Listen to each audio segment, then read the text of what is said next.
Good evening. Today is January 10th, 2014, and this is the regular Friday evening webcast with Mr. Lyndon LaRouche. My name is Jason Ross, and I'll be moderating the proceedings this evening, in which Dennis Small, a member of the EIR editorial board, and I will be posing questions to Mr. LaRouche.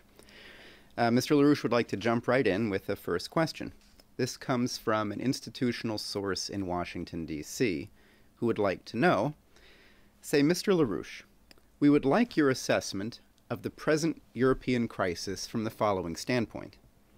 U.S. Treasury Secretary Jack Lew has been in Europe this week.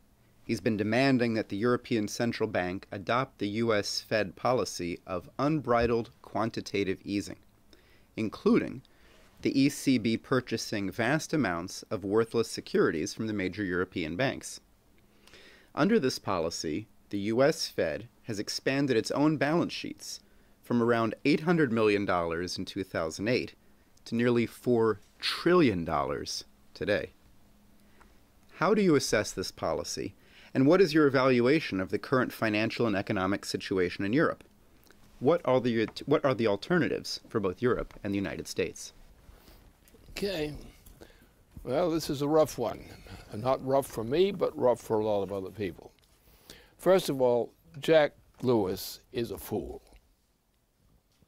And having him around means that there are a lot of fools supporting him or associating with him.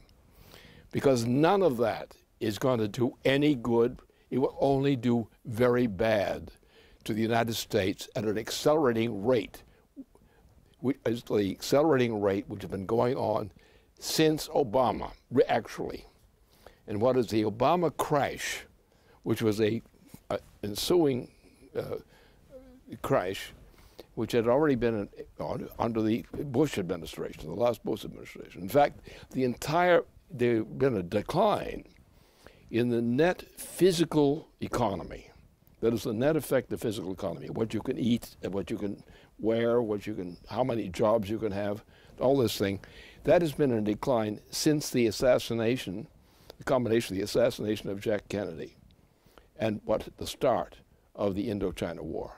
Since that transition, the United States has been in a continuing slide downward in real economic conditions per capita ever since. We have, with the advent of the cancellation of Glass-Steagall, set into motion an accelerated rate, which was picked up under the Bush administration that followed. And disaster, including the Bush administration's cover-up of the Saudi initiation with British association of what happened in 9/11. From that point on, under Bush, Bush is only the fool that filled the seat. A whole other group of people actually ran the whole government of that operation.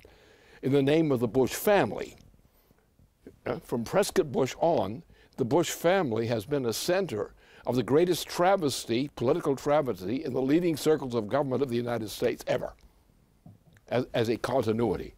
Because it was that Bush, Prescott Bush, who actually put Adolf Hitler back into power in Germany, and who launched the T4 program of genocide, which launched the general genocide practiced by the Nazi regime from that point on. And this policy of the British Queen today, her policies is exposed by herself repeatedly since what happened in Denmark, in the Danish operation, that the whole system has been going down into a Nazi-style effect throughout the transatlantic region. Now, in that context, the United States, under Junior Bush, nominally, he really is a part of the Bush family, so he's really responsible. If you include Prescott Bush, you've got the dirty side of the Bush family, and they become increasingly evil in effect over the recent years, except the fact that Prescott Bush made Adolf Hitler possible. And so that's not a good family to be associated with. Maybe you'll find some peripheral people from side branches of the family who are sane and maybe reasonable.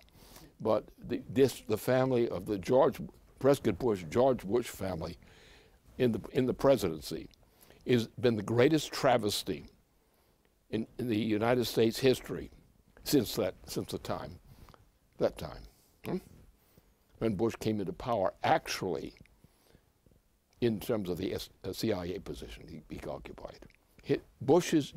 H.W. Bush's enter into that role as the CIA director has been the source of the corruption which has taken over the United States politically and strategically ever since.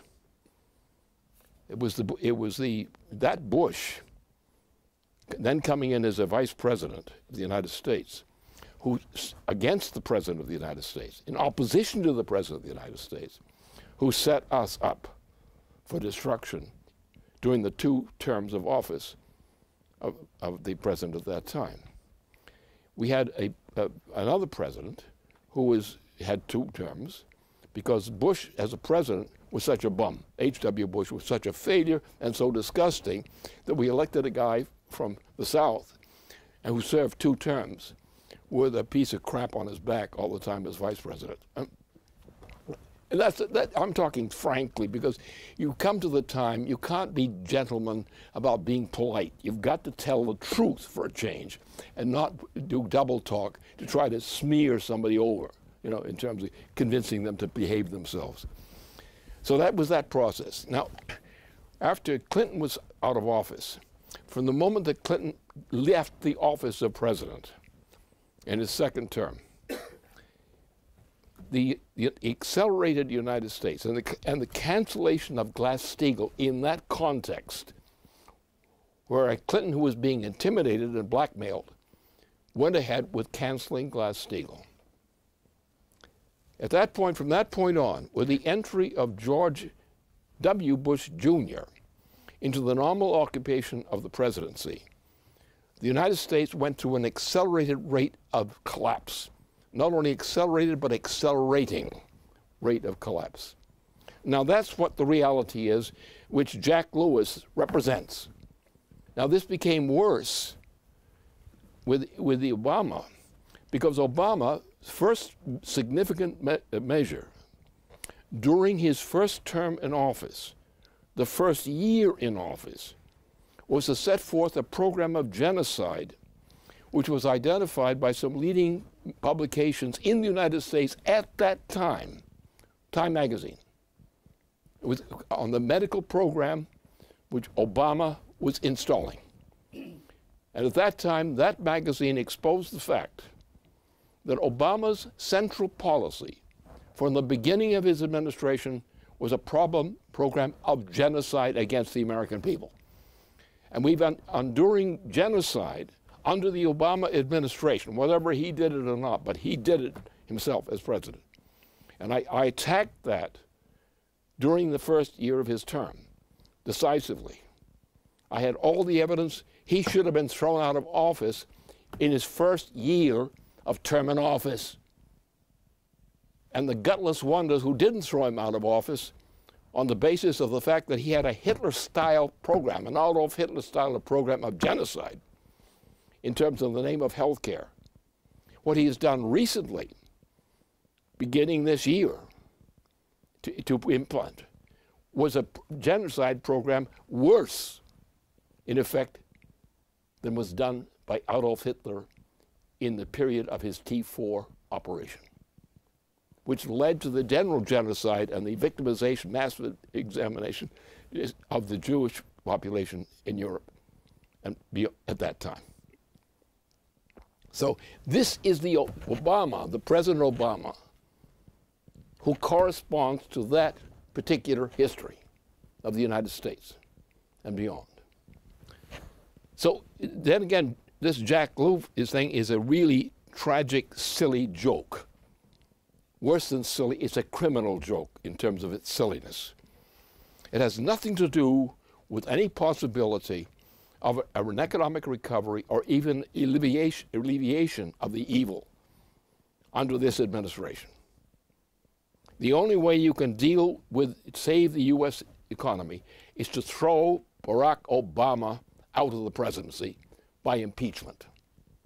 Or by his voluntary resignation without impeachment. In other words, what happened with Nixon. Instead of being really impeached and put into prison for his crimes of impeachment, he was given a target out, a safe target out, where he would still be allowed to run around loose as a part of an ex-president, when he might have been, more appropriately, sent to jail for the crimes which had led to his impeachment. That's kind of the way the things went, and that led into the first Bush administration, really, as CI director by George H.W. Bush. Now, that's the real history behind the question posed. Now let's look at what the implications are outside those considerations. Look at the condition of the banking system of the transatlantic region. Don't look at the world as a whole. There are very bad parts of Eurasia, mostly organized by the British with the consent of the president. And what happened essentially was the 9/11 operation, which was funded by the British monarchy, as such, but also the British Empire. Under the cover of the British Empire, of which Saudi Arabia is an appendage and is really a part of the British Empire, or the British Dutch Empire, if you choose to make fine points. Under those conditions, we had 9/11 operation against the United States, guided from within the United States by the then Saudi ambassador, who is still now the top acting official inside Saudi Arabia. The entire terrorism that has occurred in modern European history since I first got into this was my exposure of what had happened when I was still recovering from a major illness. I set up a program and a report which identified the core, after the breakdown of the Soviet system, of a new wave of terrorism. That wave of terrorism has now spread into international terrorism of the type that the Saudis and others represent. There was a fragment of the breakup of the Soviet Union. Take one section of that breaking up party, and that became the center of international terrorism of the type we're concerned about most among nations today. All right, so therefore you have a presidency through almost four terms of office, 2 terms of Junior Bush, and 1+ terms of Obama. Under these 3+ terms, the United States has gone through the greatest rate of plunge of disintegration in its history. And in the same time, the rate of hyperinflation by the cancellation of Glass-Steagall has caused the whole launching of everything. It was the first year of poor Junior Bush's term of office that 9/11 was pushed through, and the cover-up of the 9/11 authorship, which happens to be the British monarchy and its subsidiary, the Saudi agency. The Saudi kingdom was used through the then Saudi ambassador to the United States as the control agent for the organization of the entire 9/11 operation. This is the financial record of the transactions which set up 9/11 by the Anglo-Dutch Saudi interests is on the record as fact. This is not a debate. This is not an interpretation. This is not a deduction. This is a fact. It's not debatable, except the sanity of the people who try to pretend it's not true. And so that is the condition which is reported in this question today. So the question, while some of the facts are true about the facts quoted, the question poses answers which have no relationship to the other parts of the question. It's simply the fact that people are asking me, and implicitly, they're asking me how I respond to a lie. And they have relayed to me what the lie is I have to respond to.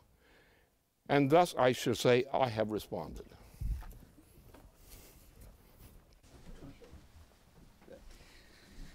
All right. Okay, well, boy, on our toes here with these other questions here.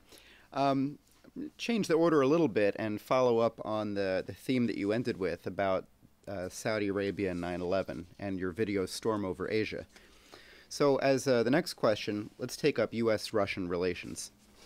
After the 2 late December bombing attacks in southern Russia, presumably by Islamist insurgents, there was a press release from the Department of Defense last Saturday which referred to a positive, cooperative discussion between Secretary of Defense Chuck Hagel and Russian Defense Minister Sergei Shoigu on the need to deepen our nation's counterterrorism cooperation. Now, since the breakup of the USSR, as you laid out in your 1999 documentary Storm Over Asia, Russia has been plagued by terrorism, in particular in the North Caucasus region. While the State Department's country reports on terrorism documented a steep decline in terror attacks in Russia, from a high of 800 attacks in 2009 to fewer than 200 in 2012, this still continues to be a scourge to the Russian Federation, and also a major concern leading into the Winter Olympic Games in Sochi starting on February 7th. In that context, there were leaked reports to the London Telegraph in late August reporting that Saudi intelligence minister Bandar bin Sultan openly threatened Russian President Putin, saying, quote, "The Chechen groups that threaten the security of the games are controlled by us," and said that Saudi Arabia would offer anti-terrorism protection in Sochi only if Putin were to change his stance vis-a-vis Syria. On the U.S. side, the issue of counterterrorism is currently moving to the front of the agenda, as Representatives Walter Jones and Stephen Lynch just issued a Dear Colleague letter this week calling on all members of the Congress to read the redacted 28 pages of the 2004 9/11 Commission report, and also to co-sponsor HRES 428, calling upon Obama to publicly release the 28 pages. Those 28 pages demonstrate and discuss the foreign sponsorship of 9/11 attacks and, it is said, the Saudi support for the hijackers. Representative Lynch also insisted in an interview earlier this week that the material in those pages could help Congress put the Syrian situation in context, namely the current Saudi support in arming and supporting al-Qaeda-linked rebels in the region, while pushing for Western strikes. So, Mr. LaRouche, you have continually focused on the significance of the Anglo-Saudi collusion to pull off the 9/11 terrorist attacks. You've also focused, as in today, on the threats against Russia from similar terrorist networks, and you've warned of the danger of thermonuclear war breaking out in this context. How do you see these developments, and what should be done to counter these threats to the U.S., Russia, and other nations as well? Well, let's look at the practical aspects of the questions posed. We're now in a situation where the world, in terms of power, globally, with some eccentricities within the pattern which I'll just describe. There's some exceptional little things, but they're minor parts of two different elements of the division of the planet, of the composition of the nations of this planet. So the entire planet is now under the influence of a single common trend. There are no differences in trends so significant they do not fit into the concept of a conflict which divides the entire nation, the entire United States, the entire world, into two essential controversial parts.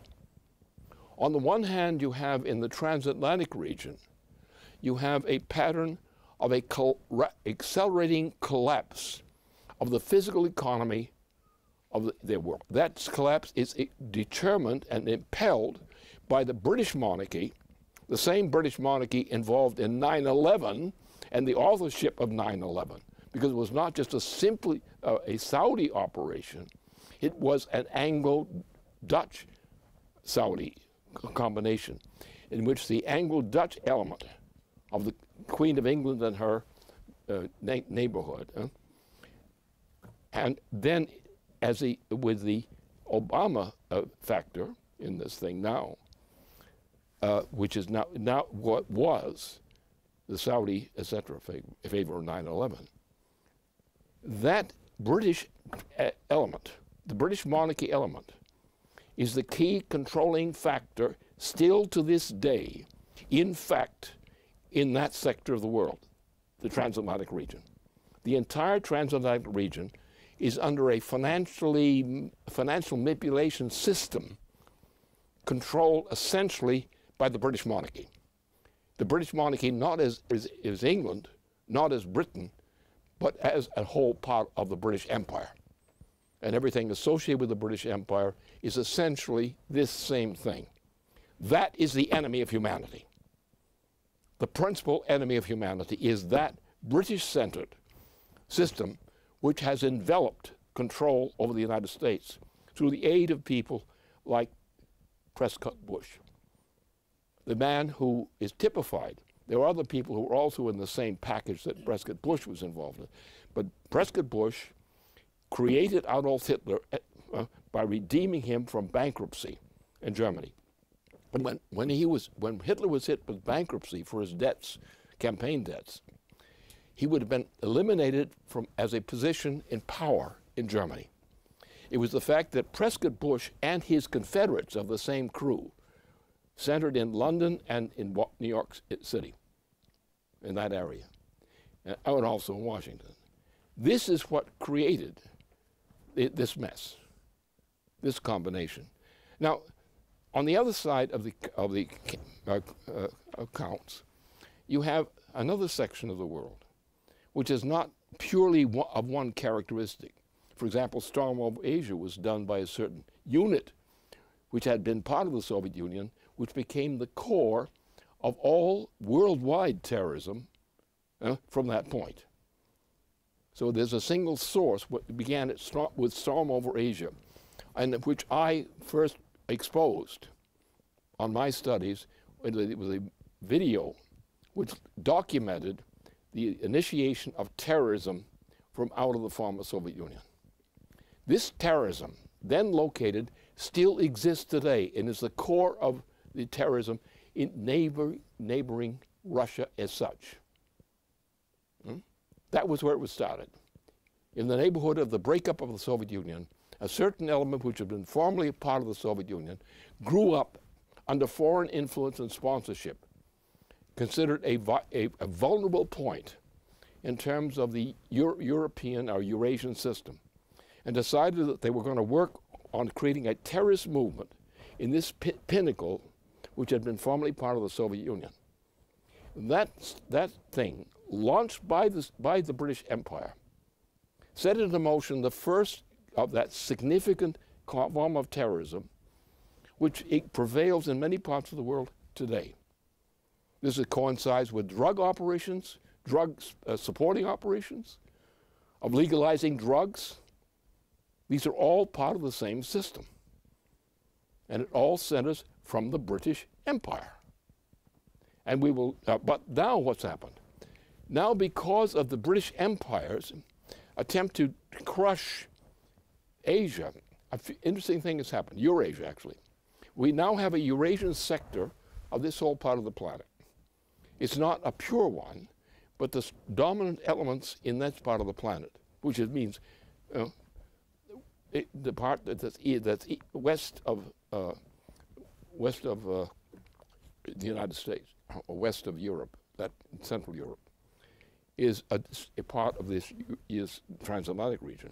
The part from that point on is now a part of the Eurasian region. The terrorist network is targeting mainly the drug operations in the transatlantic region are actually a destructive factor in that region.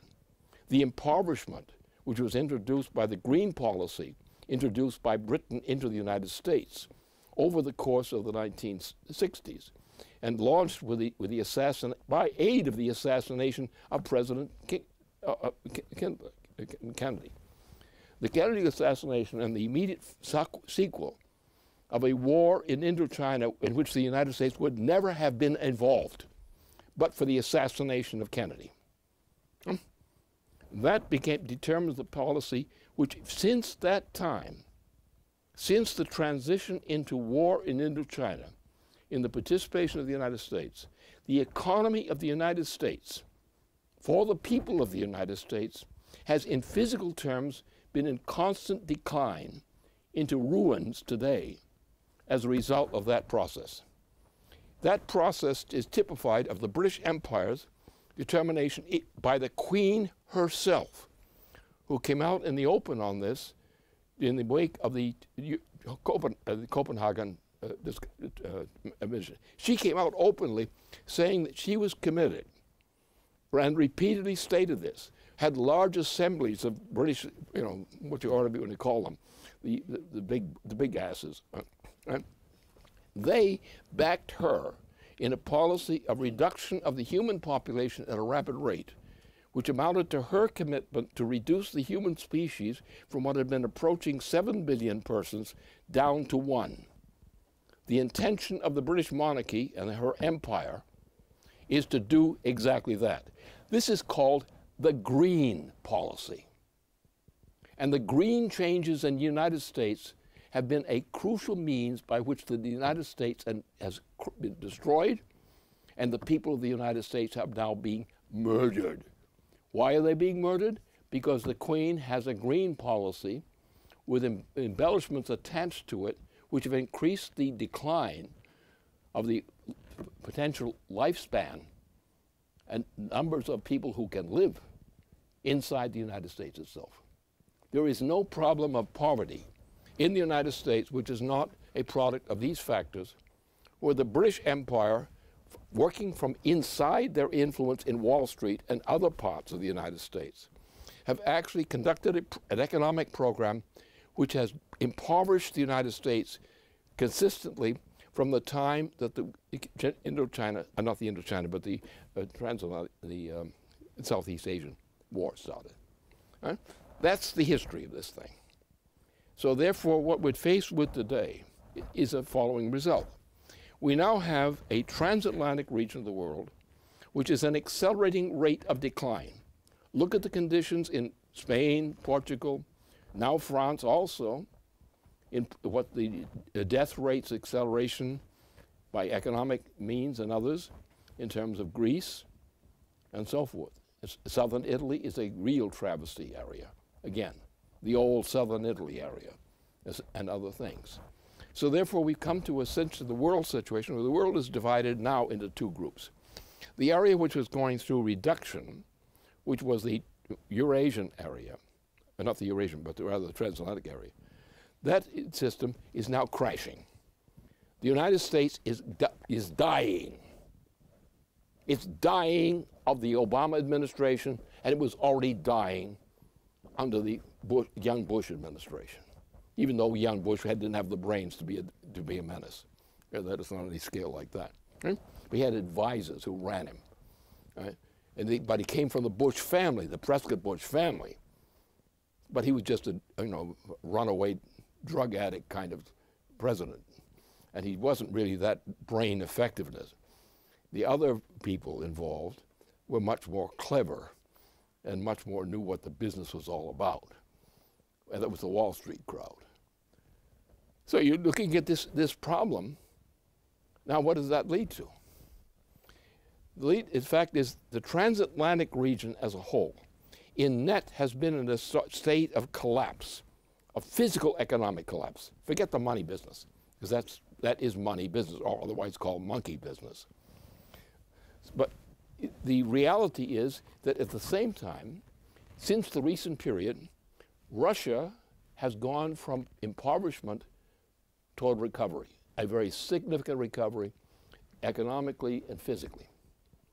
It is now, again, with the consolidation of the close relations of Ukraine and Russia itself, there has been an immediate reversal in the ability of the transatlantic region to launch a successful thermonuclear war against Russia.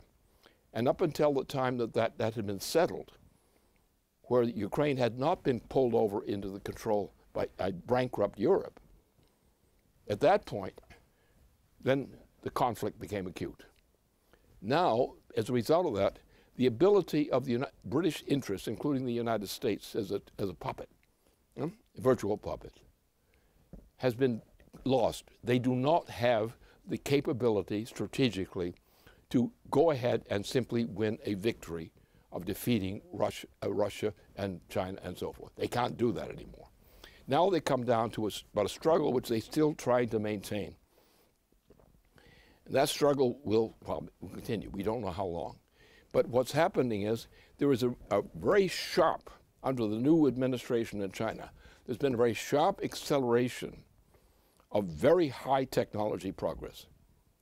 China recently, most recently, in a landing up there in the moon, what they did, they not only hit the moon, which had been done before, but they had a team and a capability, which is a thermonuclear capability, so that mankind operating in China and in cooperation with other nations now has the prospective capability, an assured capability, if they continue the program, to take the thermonuclear fusion, available in China, in the moon, on the moon. This cannot be used that way in that degree within Earth, because the magnetic field of Earth itself prevents them from utilizing a full-scale potential of this rich material. Now, this rich material, which is a thermonuclear fusion kind of process, or means that, is not in itself a raw material which can be, victorious in a real sense. It can accomplish a great deal on the moon itself to bring to Earth fruits of the production conducted on the moon as such. So if China and other nations cooperate to continue this program on the moon area, then you will have the ability to develop thermonuclear capabilities on the moon, which will feed these thermonuclear capabilities back as a nutrient to the Earth itself, the people on the Earth itself. This is what the China development has meant, this particular space development. It's the greatest thing in technology which has ever been actually achieved. And China is now the author of the potential of executing that technology. Now, so there's the situation, and Russia and India, China, and other countries of the Eurasian group represent a core of the entire Eurasian group, which is capable of really leading the Earth. And what we should be doing is dumping the British influence, dump all these guys, such as this creature we just heard about, and go join together as the United States, independent of the British Empire, freeing itself from the grip of the British Empire and from the drug trafficking that the British Empire has imposed throughout the Americas. If we do that, then by finding a real cooperation with a bankrupted United States, but the people of the bankrupted United States can recover from these disasters which are now ongoing. But the problem is that the transatlantic region, which is controlled essentially by the British Empire, and it is a British Empire. Anyone who thinks the United States is not controlled top-down from the British Empire as some kind of a blind idiot, because that's the fact of the matter. If we in the United States decide to free ourselves from becoming mere cattle of the British Empire, all we have to do is now go to Russia, India, China, and some other countries in that whole region and say, let's make a deal, a peaceful deal. End this war crap. Because if you're going to conduct global war, it will be thermonuclear war. And thermonuclear warfare threatens the extinction of the human species. So continuing the present policy of confrontation between the West and the East, so-called, that confrontation policy is a fatal policy for anybody who buys into it. Therefore, we have to realize we can no longer fight general warfare on this planet, among the nations of this planet. Therefore, we have to make new agreements which restore the United States to its actual constitution. And under those terms of our tradition as a constitutional principle, a true constitutional principle, no British, British fakers allowed in on the deal. They can deal from outside the United States, not from inside the United States. That's the policy we must have. If we have that policy, and if China, Russia, and India, and some other nations agree with that policy, we can not only save the United States, but create the preconditions for the survival and recovery of Europe. This also means that that kind of unity among that coalition of governments, of combining the viable elements of the transatlantic region and of the Eurasian region, that means a revolution of the type we need. That means that by using things like thermonuclear technology on the moon and really applying it for its true scientific implications of production, we can recreate and not only rescue particular parts of the problem of this planet, we can also create the greatest achievement that mankind has ever accomplished. And the ability to do so lies within our hands immediately.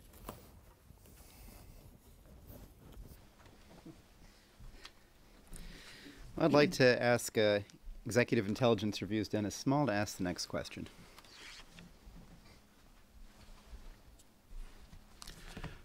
Good evening. The next question was sent in by Diane Sayre, who was a LaRouche gubernatorial candidate in New Jersey, and she sends the following question in. She says, Lynn, as you know, in my recent gubernatorial campaign, I made the point that Chris Christie embodies the worst of Barack Obama and the Bush family legacy combined, perhaps explaining his large size. The recently breaking expose of Christie's alleged role in ordering the closure of traffic lanes leading to the George Washington Bridge on the Fort Lee, New Jersey side as retribution against a Democratic mayor who refused to endorse him has the potential to be his political undoing. Is it merely that some Republicans have finally figured out that Governor Christie would be an oversized liability in the 2016 elections? Or do you think that this has implications for Obama and/or Obama and Christie's Wall Street and London backers? It does have implications which mean you will shut down Wall Street in the United States. You will still have a banking system, but we will not have this bunch of crooks, which is what's called Wall Street. I mean, you remember Franklin Roosevelt, when he came into the presidency, the first thing he did was to clean out a good deal of Wall Street and send some of the chiefs of Wall Street to prison for long extended terms. The same measure should be taken now. Take the entire Wall Street crowd and put them into prison where they belong, or just simply economic extinction. The economic extinction of Wall Street would be a long overdue, most salacious kind of thing to enjoy. So therefore, if we just said, how do we deal with Wall Street? Well, first of all, under our Constitution, since the formation of our republic,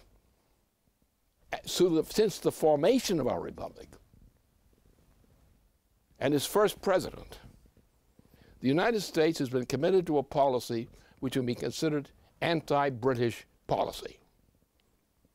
It was the anti-British policy, or which was actually an Anglo-Dutch policy. What happened is the British Empire is a product of the Dutch Empire.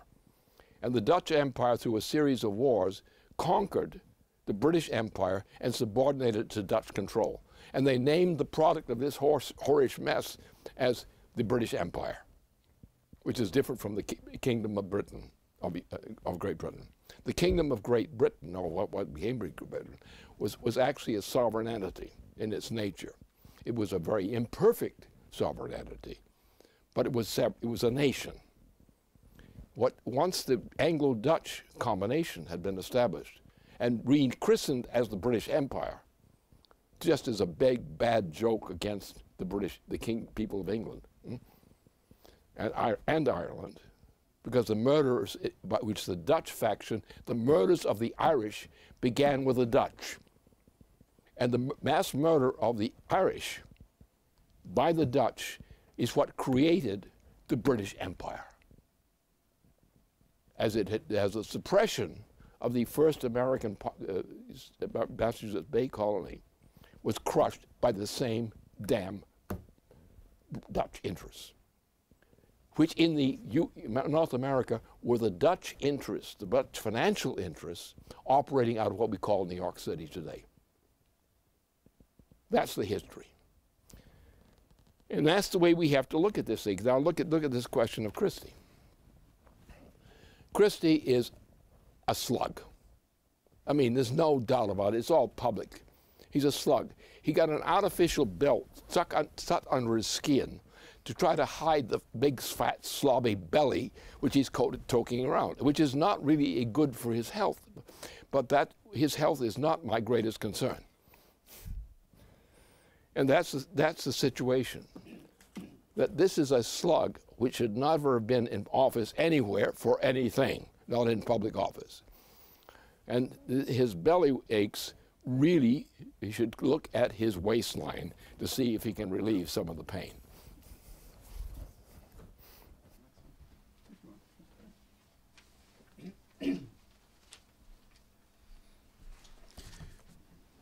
Well, we can proceed from Governor Christie's tummy tuck problems to the broader problem that you just alluded to with the Wall Street, the necessary demise of Wall Street.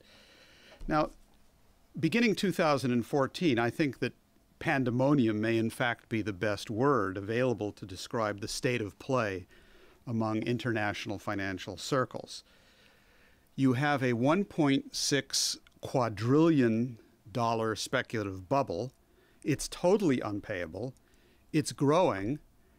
And the only thing that the bankers on both sides of the Atlantic can come up with is more quantitative easing and more thievery in the form of bail-in. But even if you add all of that together, you're talking about perhaps $18 trillion combined in bail-ins and bail-outs against a speculative bubble that's 100 times that size, 1.6 quadrillion. So the only thing that these policies are actually good for is not actually to save the speculative bubble, but the underlying intention of the Anglo-Dutch imperial policy you've repeatedly described, which is genocide, austerity, and that is well underway. Now, in the United States, the Obama administration this week had the gall to publicize that unemployment has just dropped to 6.7%. But the fine print explains that the only reason for that supposed drop is that droves of despairing people have simply left the labor force because there's no jobs available. And so they're not even being counted among the unemployed. This kind of cover-up is almost enough to make an ostrich blush. In Europe, they at least have the decency to admit that unemployment officially is rising, although they lie about the total amount of unemployment, because the actual real rate of unemployment, according to our best calculations, is approximately double the official rates cited. The entire thing is imploding. Now, as the Titanic is sinking, you have more and more voices beginning to be raised about the question of Glass-Steagall, which is a policy that originated with you, Lynn, and has been echoed almost always in a much weaker form by other forces. But we hear important voices in Italy, and a significant development this week came just as the term of helicopter Ben Bernanke at the Fed is about to end on January 31st by one of the regional Fed governors, Kansas City Fed Governor Esther George, who stated in a speech, and I quote, "Policymakers should consider alternatives, including strengthening the separation of banking and commerce or adopting a modern version of Glass-Steagall," close quote. But there's a problem. Others may think in private, but you, Lynn, are the only one who has, as a public figure, actually stated clearly that Glass-Steagall is not some mere technical monetary rejiggering of assets, but that it is a war policy designed to wipe out the City of London and Wall Street and the oligarchical forces behind them. Can you explain, for people's understanding, what Glass-Steagall actually means as a war policy? Glass-Steagall was a reform against crooks introduced under the initial period of President Kennedy. Not Kennedy. Sorry, of our great president in that period. Okay, so what happened is that the enemies of our president were victimized, as they should have been, by the Glass-Steagall Act, and the provision and the procedure in which the Glass-Steagall Act was introduced was to cancel the great frauds committed by foreign banking interests, which is we call Wall Street. So what happened is that President Roosevelt put these guys in prison in due process, many of them in prison. The supporters of Wall Street attempted to make a coup d'etat of a Hitler style inside the United States. And they were caught by a great general, in fact, of that period, who threw them into prison and threw them out of office at that time. So therefore, Glass-Steagall goes back actually to the struggle by Abraham Lincoln and to other presidents before that, who had struggled against the corruption coming in from the British Empire.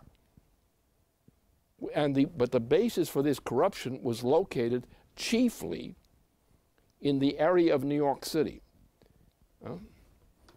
And you go at the very beginning of that period, and the very end of the 18th century, and you find out we have a great statesman who was murdered, assassinated, by a British agent, a British assassin, who had been a key figure in controlling the New York area, which was the center of treason against the United States through British banking. In other words, British banking was controlling the flow of credit in the United States throughout that entire period. There were periods, for example, under Monroe and beyond, which had been resisted that successfully. But when these guys were out of office, they brought in Jackson. And Jackson was an insane crook controlled by financially by the British Empire and by the group of banks, British-controlled and Dutch-controlled banks, which were centered around New York City chiefly, with some spread of the same kind of actions up around the Boston area. That's the history. So the Jackson presidency inaugurated a reign of terror.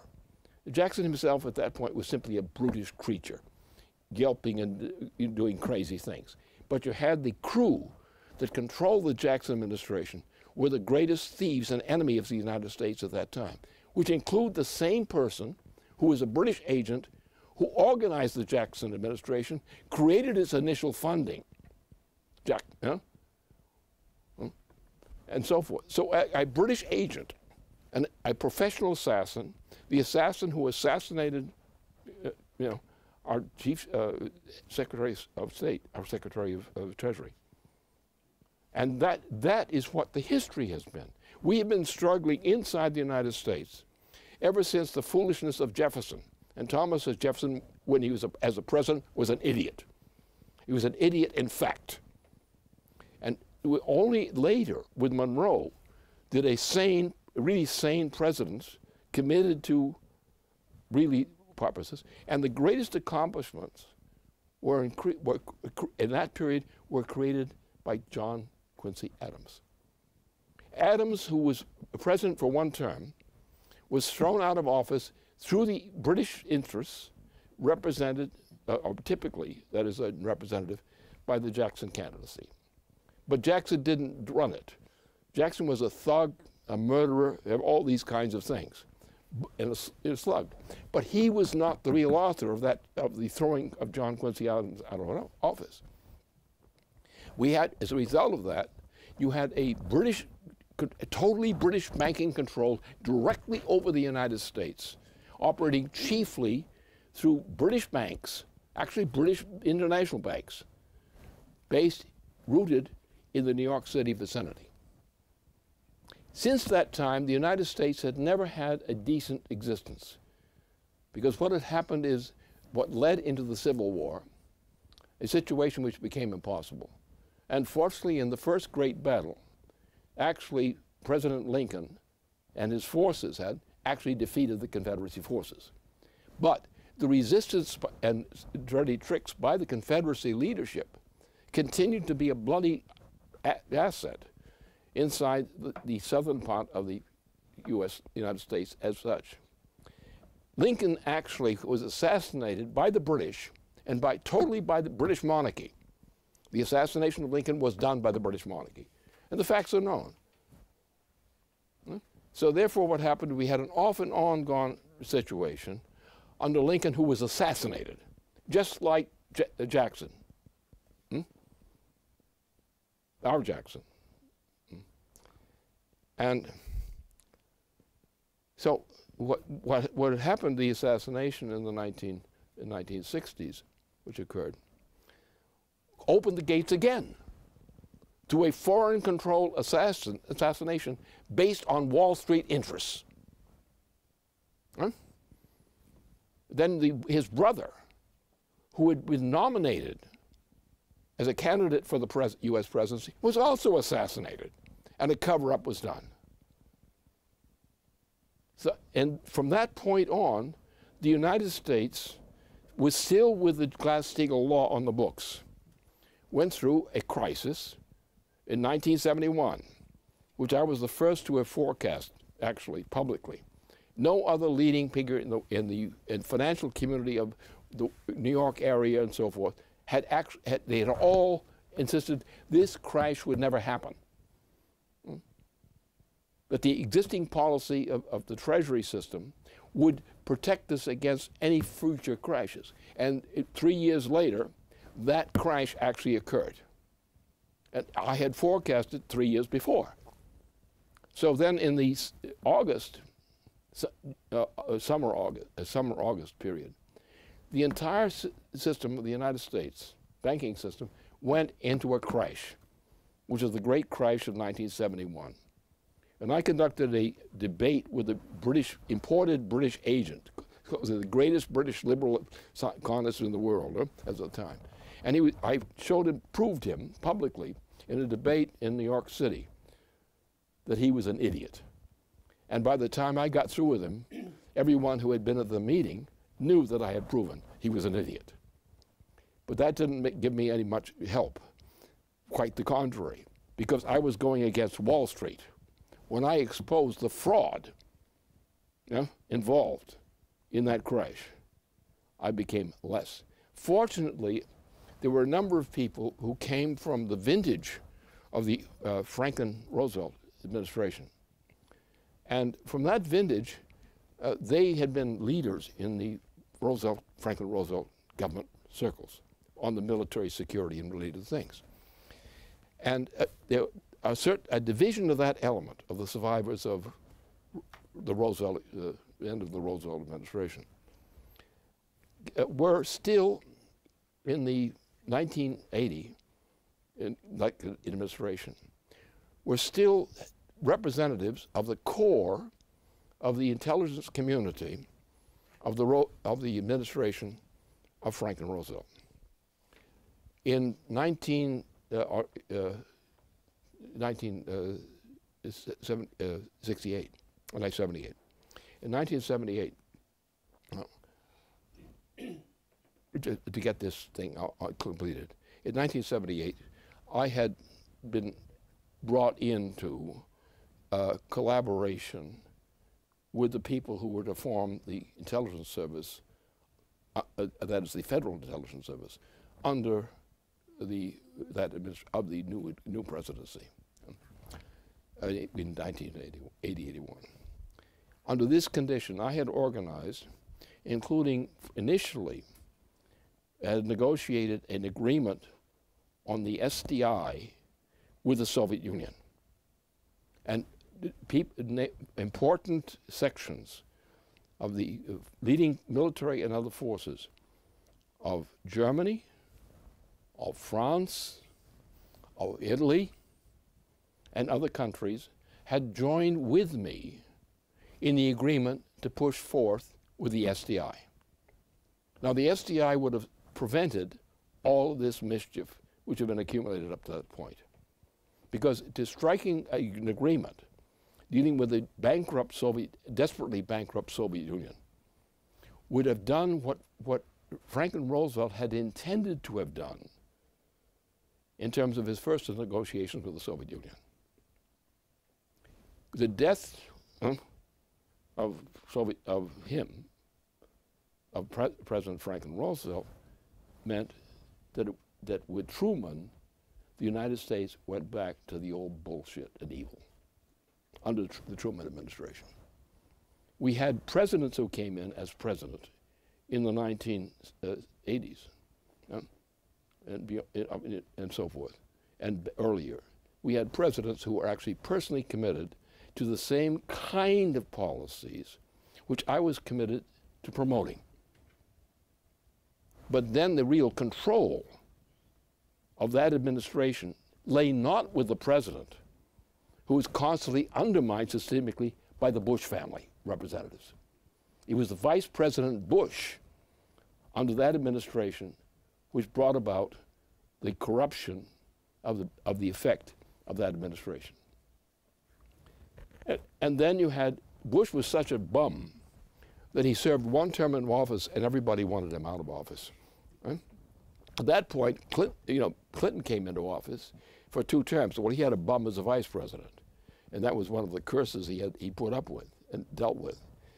At the end of it, he was under this persecution for various charges, and therefore, under this persecution, he consented to abandon Glass-Steagall.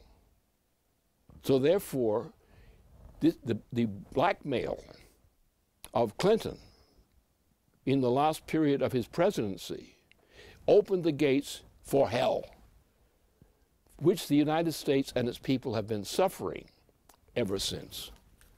And therefore, if we understand that, we can now begin to have a clear head of who is our enemy and who are our patriots, true patriots, and who are potentially our partners between the transatlantic region as one group and the Eurasian region as another group.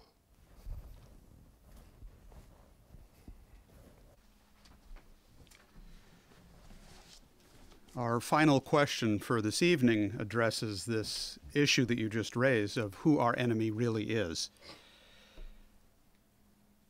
In organizing in both the United States and also internationally, one frequently comes across very strong resistance to Lyndon LaRouche's demonstration that the British Empire's policy is to actually intentionally depopulate the planet to reduce the population from 7 billion down to 1 billion or so.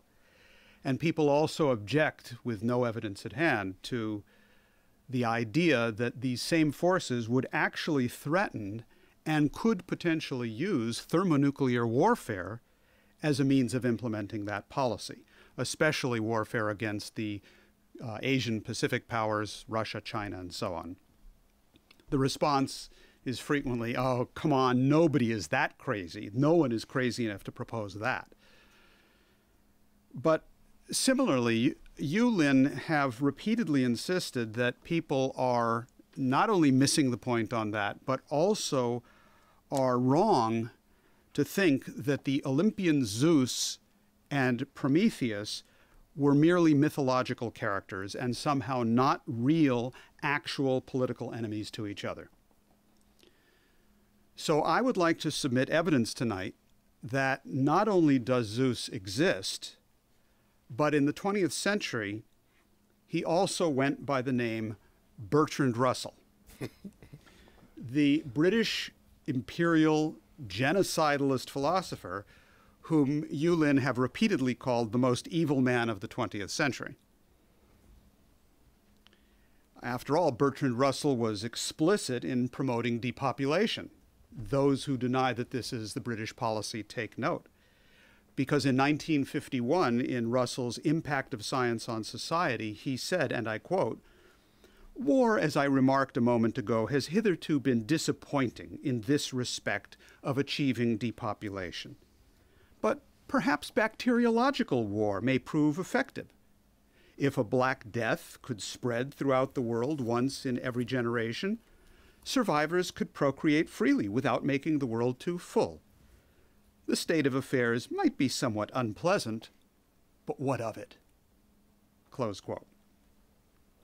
Also from Bertrand Russell, he famously called for launching preemptive nuclear war against the Soviet Union in a famous article in the 1946 Bulletin of Atomic Scientists, but he repeated the same proposal in a 1947 address to the very properly named Royal Empire Society, where Russell, a self-styled pacifist, said, and I quote, "I think you could get so powerful an alliance that you could turn to Russia and say, 'It is open to you to join this alliance if you will agree to the terms.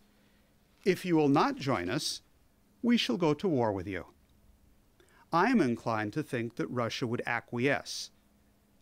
If not, provided this is done soon, the world might survive the resulting war and emerge with a single government, such as the world needs." Close quote.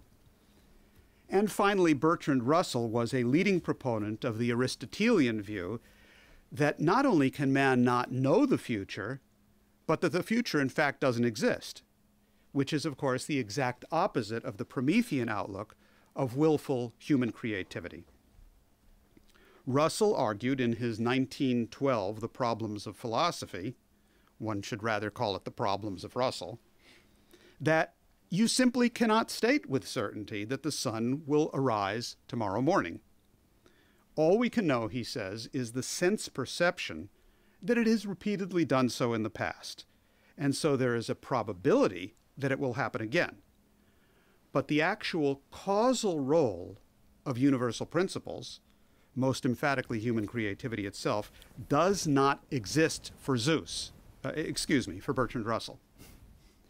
So the question is, how do we deal with such criminal insanity? How does Prometheus defeat Zeus? Well, I can give you a scientific proof of the difference.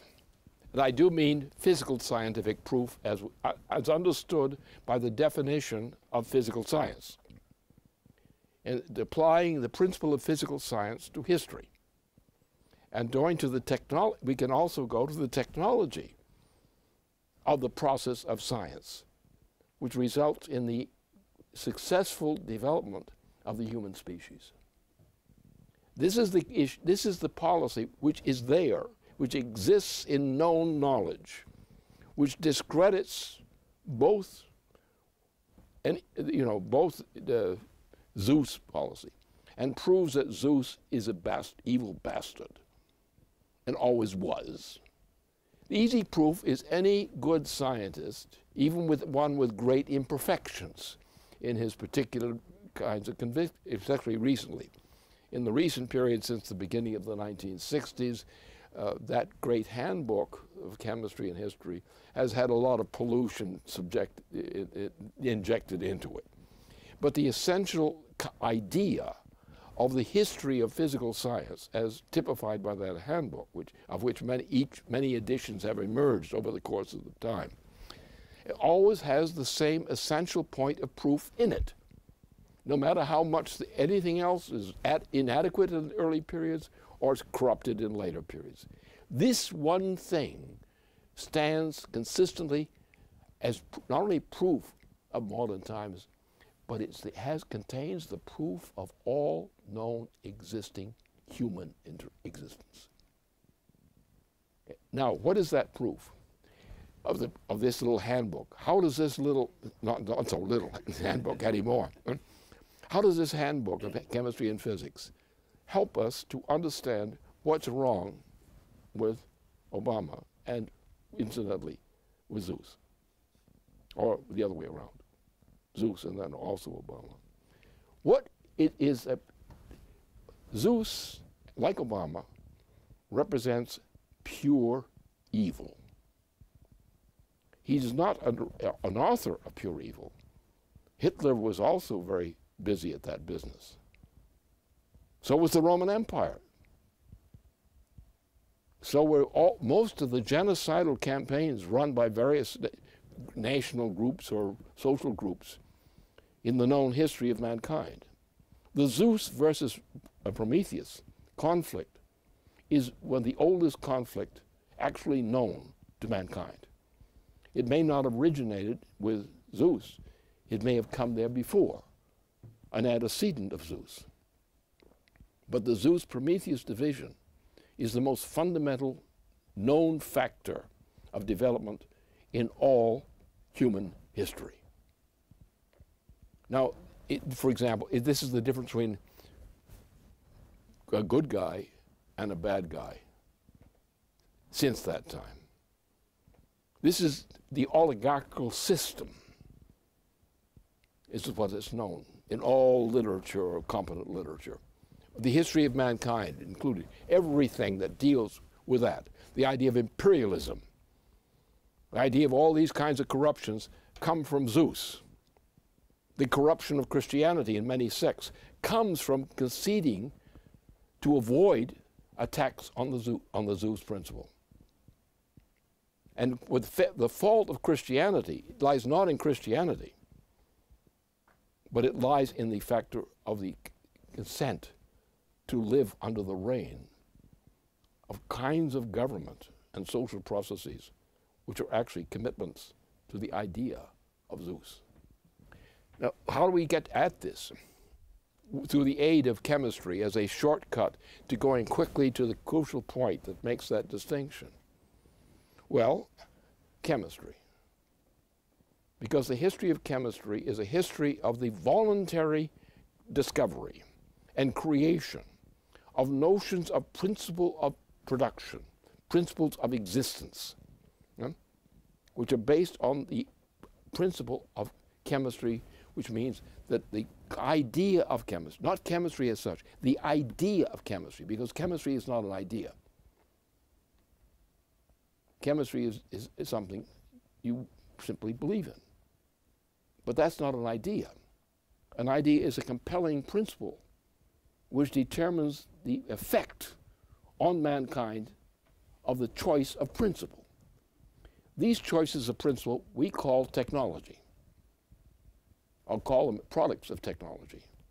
And the advancement where mankind's existence depends upon an improvement. You know, the first mankind, the first really known mankind, was probably located somewhere in southern Africa, who was the first man who used fire to cook his meal and survive and improve his existence. No monkey, no gorilla, no other known species of creature actually voluntarily changes his nature by technological progress, which is a principled form of technological progress.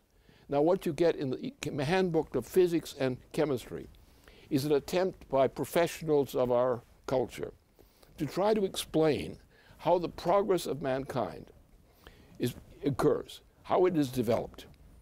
We try to understand it as a principle.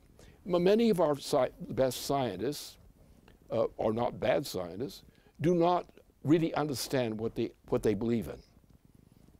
That is, the good ones, who are not evil. The evil ones are the greenies. Any greenie is intrinsically an evil person when it comes to science. Because what happens is the existence of the human species has always depended on an increase in the energy flux density per capita of human beings. Without that increase, which can only occur through the discovery of a higher order of principle. And therefore, it is progress so defined in those terms, based on the application of a higher principle. But this requires also not only the discovery of that principle, but the expression of its practice. The entire improvement from a sort of an ape man to the state of humanity's progress to maintain the population this planet has today, even that amount of progress, which is actually not good at all. But the deterioration of the life of mankind is based on the Zeus principle against the Promethean. And therefore, that's the issue. That is also the issue which motivated the formation of the United States. Therefore, that is our constitutional principle, and if people want to have a different principle, they better go elsewhere.